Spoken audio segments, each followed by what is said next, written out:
យោធាថៃចោទថាកម្ពុជាបង្វែរកាណុងកំភ្លើងទៅភូមិឋាននិងបន្ទាយរបស់យោធាថៃនេះជាយុទ្ធវិធីការពារជាតិរបស់កម្ពុជាពេលយើងបំពាក់សភាវុធគឺដើម្បីការពារបូរណភាពទឹកដីច្បាស់ណាស់គោលដៅគឺតម្រង់ទៅខ្មាំងសត្រូវមិនដែលក្បួនតបណាដែលបង្វែរកាណុងកំភ្លើងមកផ្ទះខ្លួនឯងនោះទេឬមួយតបថៃរៀនយុទ្ធវិធីខុសពីកម្ពុជាជំរឿសសន្តិវិធីគឺជាការចរចារដ្ឋាភិបាលទាំងពីរទាំងផ្នែកនយោបាយសេដ្ឋកិច្ចនិងផ្នែកផ្សេងចំពោះផ្នែកយោធាគឺជាជំរឿសចុងក្រោយយើងត្រៀមខ្លួនរួចជាស្រេចក្នុងការការពារទឹកដីកម្ពុជាដោយគ្មានមហិច្ឆតាឈ្លានពានទៅប្រទេសជិតខាងឡើយ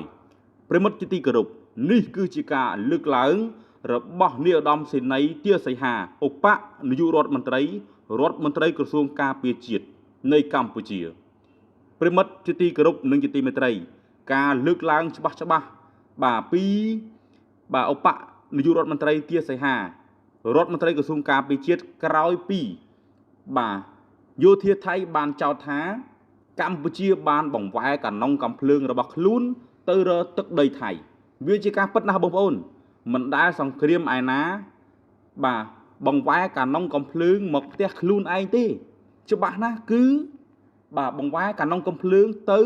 សត្រូវរបស់ខ្លួនការបង្វែរកាណុងកំភ្លើងនេះគឺជាការត្រៀមតតាំងជាមួយនឹងប្រជា មិត្តក៏ដូចជាចៅដែលឈ្លានពានទឹកដីដូចជាថៃអញ្ចឹងកម្ពុជាបានព្យាយាមចរចាទាំងរដ្ឋាភិបាលកម្ពុជានិងរដ្ឋាភិបាលថៃពាក់ទាំងផ្នែកសេដ្ឋកិច្ចផ្នែកនយោបាយហើយជំរឿសចុងក្រោយបំផុតនោះគឺយោធាគឺប្រើយោធាអញ្ចឹងមកដល់ពេលនេះការតានតឹងព្រំដែនកម្ពុជាជាមួយនឹងថៃគឺមិនទាន់បានធូរស្បើយនោះទេប្រិមិត្តជាទីគោរព